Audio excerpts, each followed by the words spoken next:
Welcome back to the Bryan Devore Connection. I'm your host, Bryan Devore. Wouldn't it be great if you could forecast your future healthcare needs? That'd be a powerful tool. There is a tool like that. So, here to talk to us about that, how he uses it to help his clients, is my friend Andrew Lippman. Andrew, thanks for coming today. Thank you, Brian. I'm happy to be here. Good. So, first, tell us a little bit about yourself and what you do for a living. Okay, I'm a recently transplanted New Yorker. I'm living here a little more than 2 years in Carlsbad, and it was a fantastic decision that I made, and I'm so happy I'm here, and the people here are tremendous, and it's a new life for me, so I'm happy about that. Good, great. And you are, by trade, a financial planner. Yes, a very experienced one. I've been doing it 38 years, Wow. and I have numerous credentials, of which the most that I talk about is my certified financial planner and accredited investment fiduciary, which to me are the best two that I possess. Yeah. So, CFP, Certified Financial Planner, that's a pretty Correct. aggressive one as And I've far as been, getting it. yes, and I've been one for 36 years, so it's Wow. been a while. Yeah, no doubt. Uh-huh. Okay. So you came here to San Diego, and you brought with you, or you started working with this program. You can help people forecast their future healthcare needs. Talk about that. Well, more of their financial health care needs, the Right. amount of money that they'll potentially need in the future, so they can forecast it, so they can plan for it, because the second largest expense in retirement is healthcare. And with the current situations, with what's going on with Medicare and Medicaid and Medi-Cal, nobody knows what that's going to be. So being prepared is always the best way to be. Yeah, absolutely. So this program takes a look at your health, your lifestyle, your dietary habits, how much you exercise, what family history you might have, and it sort of rolls it all into one. And it draws on the database from Ancestry.com so that it can give you a rough idea on, on what your future health situation may be.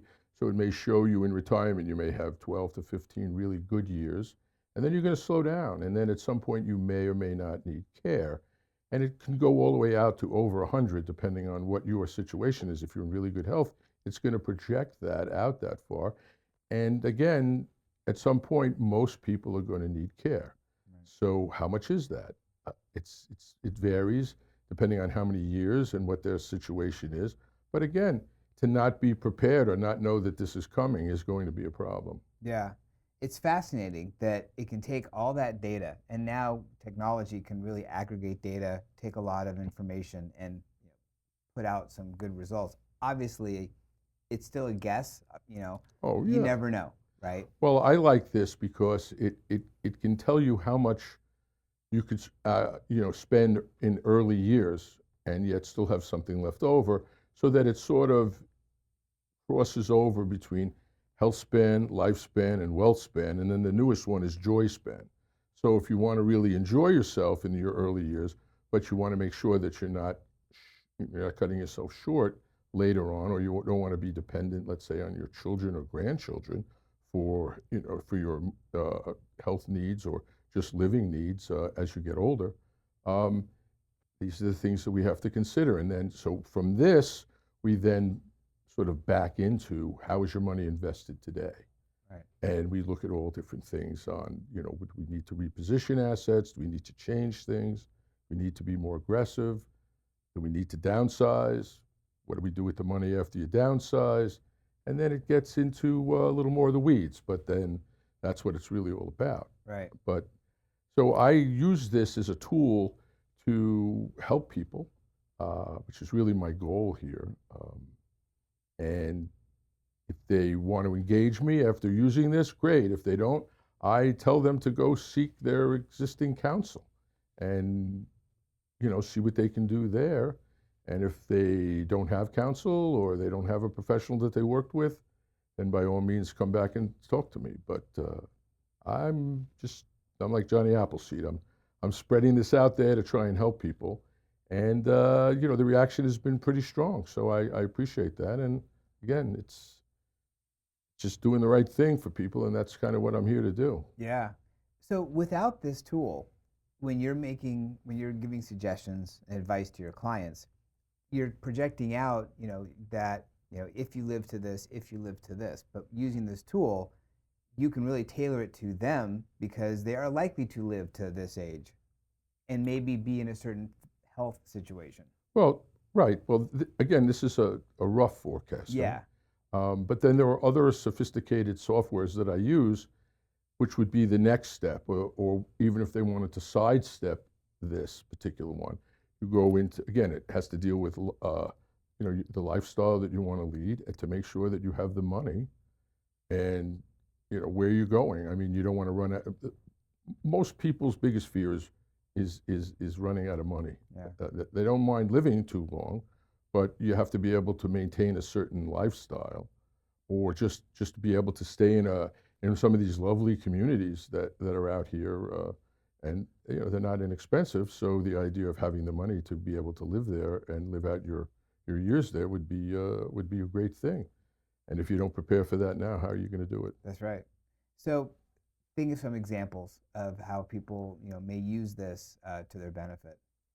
Well, if it starts to tell them that, based on their family history and things like that, that their good years is going to be shorter than maybe they imagine. And again, it's not etched in stone, but it might change the way that they decide on their Social Security benefits, or how they're going to live early on. They may want to burn out, so to speak, really flame out, and then hopefully James Dean, live that's hard right, and die that's young. right, that's right. But and if they're wrong, then they have but you always have to build in flexibility, so there will be something there. Right. But again, it's sort of, so that's a good aspect.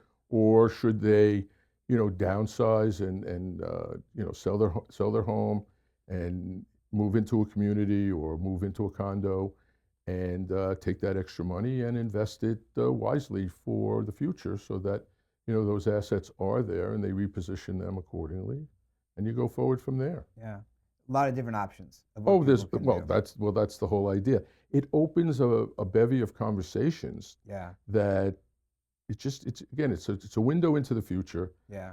And it's just a way of starting a good dialogue so that you're prepared. Right. And in essence, retirement planning isn't as simple as it sounds. There are certain nuances that people who have experience will know about, and other people, will go forward and do it by rote, and that's not really the way that it works. Right. Well, it's always better to work with a professional, especially someone who's had a CFP for 36 years and been doing this for 38.